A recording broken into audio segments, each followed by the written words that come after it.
In 2007, Steve Jobs announced the iPhone, Apple's new revolutionary telephone product that was said to be 5 years ahead of its time. 12 years and 19 iPhones later, Apple still remains at the front of smartphone design with the best phones. The latest iPhone 11 came out earlier this month and is no exception. However, I believe that despite changes and the constant seeming evolution from one iPhone to the next, you should not buy the new iPhone 11. You should instead buy an iPhone 6 or 6S. The iPhone 6 and 6 Plus were released in 2014, the iPhone 6S and 6S Plus a year later. After its release, the iPhone 6 became very popular due to its major developments in comparison to the earlier generation iPhone 5. The iPhone 6 is so popular that it still remains as the best-selling iPhone of all time, selling over 222 million phones since its release in 2014, in comparison with the iPhone 7, which has only sold 78 million units since 2016. But why is this? Why do I believe that the iPhone 6 is the best phone available, and why has it remained as the best-selling iPhone of all time? The second best-selling phone of all time, after whatever the fuck this piece of shit. What is this? Well, it is fairly well regarded that many iPhones released directly after the iPhone 6 are very similar. The iPhone 7 and 8 have the exact same dimensions as the 6S, and many would struggle to identify which phone is which based on the few developments made in the newer generation iPhones. Despite the similarity in sizes between the phones, some fucking nerds may argue that actually there were some necessary developments in both software and hardware that justify the release of the 7 and the 8. It could survive for half an hour in water of a depth of 1 meter. It also has a newer and better quality camera. Now,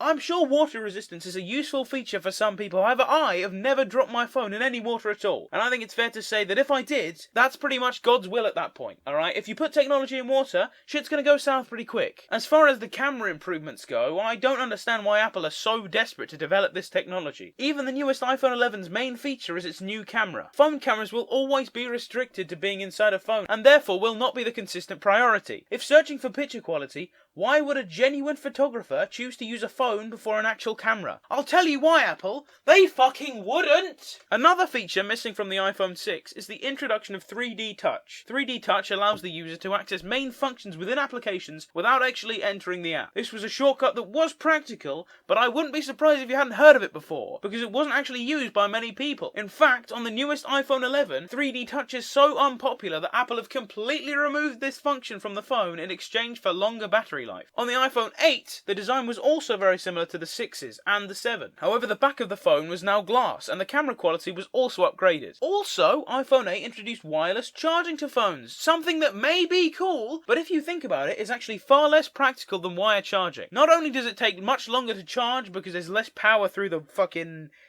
I don't know, fuck off. I don't know how it works. So it takes much longer, but also, with a wire charger, you can still move the phone around a little bit, meaning it's more practical, because a wireless charger is fixed firmly to the table. You can't move it at all. However, the most recognizable changes from after the iPhone 6 was the replacement of the home button with a vibrating touch sort of pad thing, as well as the controversial removal of the headphone jack. As far as the replacement of the home button goes, I actually prefer the click of a button. However, many people see this replacement as a positive upgrade, due to the fact that the home button was often central for iPhones breaking and becoming unusable. The replacement of the headphone jack, on the other hand, is fairly universally regarded as a fucking stupid idea. On every single iPhone after the 6 range, the headphone jack has been replaced with another speaker, and headphones can now only be connected through the lightning charging point. Apple argue that this is a necessary and valuable development for the phone, but I think it's fair to say that there are plenty of reasons why this seems like a shitty move for Apple. First of all, any old headphones or earphones have now been rendered useless without purchasing this fucking adapter thing here.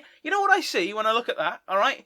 Even more opportunity for this shit to break. Apple's wires are already known to be fucking shite and break every fucking opportunity they can. So that's just fucking more opportunity for it. And you know what else I see? Even more opportunity for Apple to make fucking bank. Also, what if you want to charge the phone and use the earphones at the same time? Well, you can, but you've got to spend more fucking money. Do you really think that this was an oversight for Apple? They're like, oh, we've really got to develop this technology and, oh, whoops. Oh, you gotta buy more shit from us if you want to do fucking anything. What a happy coincidence that we get big stacks from this, eh?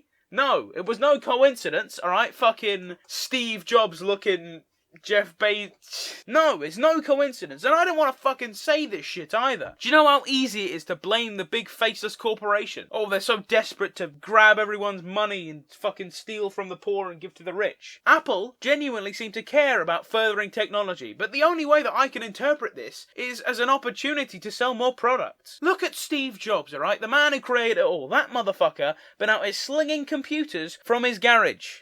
What a shame. So the iPhone 6 and 8 weren't hugely developed compared to the 6, but they aren't the newest iPhones anymore. Since the 8, there have been 4 new iPhone X's and 3 new iPhone 11s. Unlike the 7 or 8s, excuse me, if an X or an 11 is compared to a 6, there are hugely noticeable design developments. The phones are completely different. iPhone X and 11 introduced facial recognition, and the home button at the bottom of the phone has now been removed entirely. iPhones are now almost entirely screen. This of course means that they now have the most potential for smashing the screen, but look at that. Come on now. That looks sick! Some people really don't like the notch at the top of the phone, but I don't think it's that big of a deal, to be honest. The screen is fucking mad. The camera quality is excellent on the 11 and the X, even if that shouldn't really be a priority, but as much as I hate to say it, I'd be lying if I said the X and 11 aren't better phones than the iPhone 6. But at the same time, there are a couple of things. Sure, if the 6 and the 11 were both released today at the same price, unless you wanted a home button and a headphone jack, the 6 would not be touched. But these phones were not released today. The 6 and the 6 Plus were discontinued in 2016 when the 7 was announced. But the 6S and the 6S Plus was only discontinued in 2018, 2 years ago, after being available brand new for 3 years. You can buy a good second-hand iPhone 6 for around 150 quid nowadays if you look hard enough, whereas the new iPhone 11 Pro with the big camera is worth over £1,000. You could instead get the cheaper 11 for £730, but what's the point? Just get a 6. You're not a photographer, you just take black and white pictures of flowers for your 200 followers on Instagram. In conclusion, if you think about it, then at some point the technology will peak, and iPhones simply will not get any better. They'll have done all they can and everyone will be left with a perfect product. With the new development of wireless charging in the 8 and the removal of the headphone jack with the 7, it seems pretty clear that Apple are moving towards a completely flat, wireless phone, without a headphone jack or even a charging dock. After the introduction of the iPhone 11, you may argue that Apple are closer than ever to a perfect phone that is completely flawless. You may even believe that the iPhone 11 is the perfect phone. However, I believe that despite the clear advantages of the iPhone 11, the design of the iPhone has been taken in a completely new and unnecessary direction, and that the perfect phone has been created and has been out for many years. Perfection has already been reached in the iPhone 6. Unless the best phone is an Android phone. Nah, just kidding. See you later. Ooh, that's nice right there. Wonder if it works upside down.